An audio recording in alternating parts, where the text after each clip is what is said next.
Olá, sejam bem-vindos. Vamos iniciar hoje uma conversa com André Chataloff sobre um fenômeno muito, como eu costumo dizer, muito badalado, que é o fenômeno da experiência de quase morte. Olá, André, como está? Boa Tudo bem? tarde, bom dia. Boa tarde, bom dia, boa noite. Isso aqui, internet, sabe como é que é? É a hora que o freguês quiser. André, que fenômeno é esse da experiência de quase morte, também conhecido como EQM, pós-íntimos? A EQM, ou experiência quase morte, é um fenômeno muito antigo, né, que existem relatos que o Platão, na sua altura, que é um grande pensador grego, né, na verdade percebemos que Sócrates só é conhecido por causa de Platão, ele escreveu sobre o relato de um soldado que durante ali o processo das guerras, que o mundo sempre esteve ali em guerras, um soldado foi dado como morto. E o que chamou a atenção é que na hora de queimar os corpos, ele acorda ali narrando que teve uma experiência onde que conheceu ou teve acesso a parentes e que ele se arrependeu profundamente de que ele tinha feito e como ele era até aquela data. Até mesmo falou que, olha, meu nome muda-se a partir de hoje e efetivamente aquilo chamou muita atenção e Platão fez esse registro.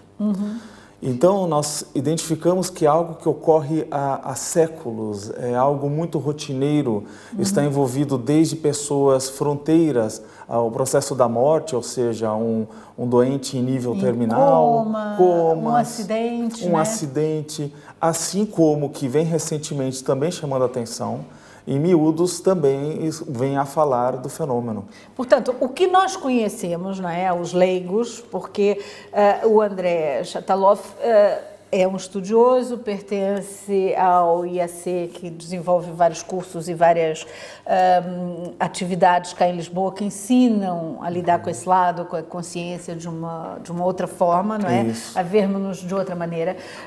Portanto, é aquele relato, todo mundo diz que é o túnel, não é? Esse tipo de coisa. Ou seja, aquela pessoa que até, por vezes, é dado como morte clínica, não é? Exatamente. E que volta e fala de um outro lado. Exatamente. Não é? Quais são os traços mais comuns dentro desses relatos? Bem, a primeira característica, há pesquisadores que dividem, que nem falaste no início sobre a condição de tipo, a pessoa já é terminal, um paciente terminal. Bem, ali é mais fácil nós, de alguma maneira, visualizarmos que ele já está fronteiriço à morte. Mas existem outros casos, como afogamentos, em que são coisas assim inesperadas. Então, tem muitos pesquisadores que colocaram que, muitas vezes, se dividem que, às vezes, um estado, vamos imaginar, já cerca da morte por muito tempo, pode criar algum efeito, vamos dizer assim, que favoreça esse fenômeno. Mas por isso que favoreça a nível de vivência ou de criação da própria pessoa? O apelo do processo cercano à morte cria já um ambiente do tipo, olha, o que vai acontecer comigo, percebe? Então, por isso que alguns cientistas dividiram a pesquisa em termos de base nas duas, mas o que resultou? Que as duas eram convergentes enquanto a fenômeno. Ou seja, o que eles contam é igual. Exato. Mas isso não pode ser, de alguma forma, a pessoa induzida no seu imaginário? Foi isso que eles tentaram colocar em causa. Mas isso é a cara de vocês do IAC, não é? Que não acredita em nada nele que você ouve aqui, não é? Exatamente. Ou seja, pesquisa, não é? Exato. Por quê? Em causa, eles justamente tentaram por esse viés, falar, bem, a pessoa já está com aquele processo meio que depressivo ou até meio autossugestionado, né?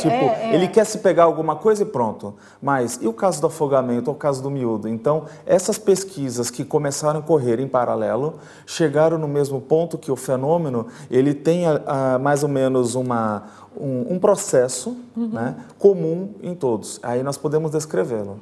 Né, que inicialmente ocorre, um dos dados importantes na maioria deles, o médico ele atesta o óbito. Esse que é um ponto importante. Porque alguns pesquisadores, vamos dizer assim, mais materialistas, eles começaram a entrar por um viés do tipo, é algo que acontece com o cérebro, é um dispositivo que apertou na hora ali cercana à morte, e, enfim, o cérebro funcionou de uma forma. Mas O que se percebe que muitos médicos, até mesmo um grande nome que levantou sobre esse assunto foi o Raymond Moody Jr., ele é um psiquiatra, né, estadunidense, e o que ele chamou a atenção? Porque ao tentar meio que provar que aquilo não existia, ele se deu convencido. Devido ao quê? A veracidade das informações e o padrão semelhante dos casos. E dentro dessa abordagem, o que ele percebeu? Que, primeiro, o médico dando o atestado, ele já mostrava que, clinicamente, o cérebro ele estava ali numa frequência, né, muito baixa, praticamente zero. Então, aquela questão da morte cerebral, quer dizer, e aquilo era atestado dentro de um processo e um procedimento cirúrgico. Então, dentro da gama de pesquisa da EQM, essa faixa de acontecimento ocorreu em muitos desses casos. Porque tem alguns que não chegou a ter esse nível do decreto, tipo, olha, morreu tal hora... Eu tenho um amigo que teve essa experiência e já tinha o atestado de óbito assinado. Exatamente. Então, existe uma gama boa de eventos nessa área. E o que isso ajudou e colaborou até do ponto de vista lá do Raymond Moody, que ele falou, olha... Clinicamente, não há como explicar isso. Por quê? Se nós olhássemos o sonho, ele acontece num padrão de onda cerebral.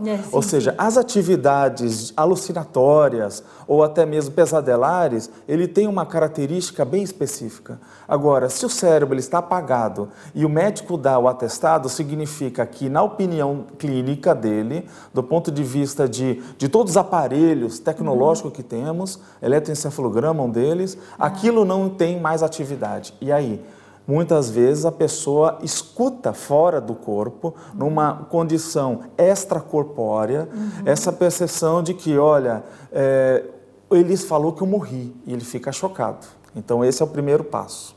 O segundo, ele tenta, de alguma maneira, perceber que está por ocorrer. Muitas vezes vê a sala cirúrgica, ou aquele ambiente, do alto, e vê de um foco que dificilmente ele teria naquele nosso dia a dia, né? Aí a terceira condição ele tenta falar e comunicar com parentes, principalmente ali na espera, sala de espera, vê a preocupação, entra naquele calor emocional e fala, olha, não consigo ser escutado. Isso entra muitas vezes um estresse.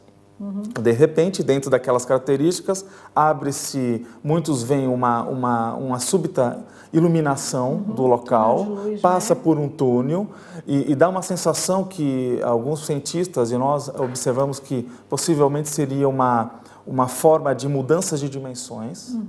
E aí, efetivamente, acede, após passar do túnel, um ambiente que ele considera uma paz, uma tranquilidade.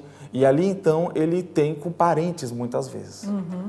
Mas, portanto, isso são relatos mais ou menos comuns, não é? Mais ou menos comuns. Nós vamos continuar a falar em outros blocos, mas agradeço por aqui e vamos continuar a destrinchar esse mistério, está bem?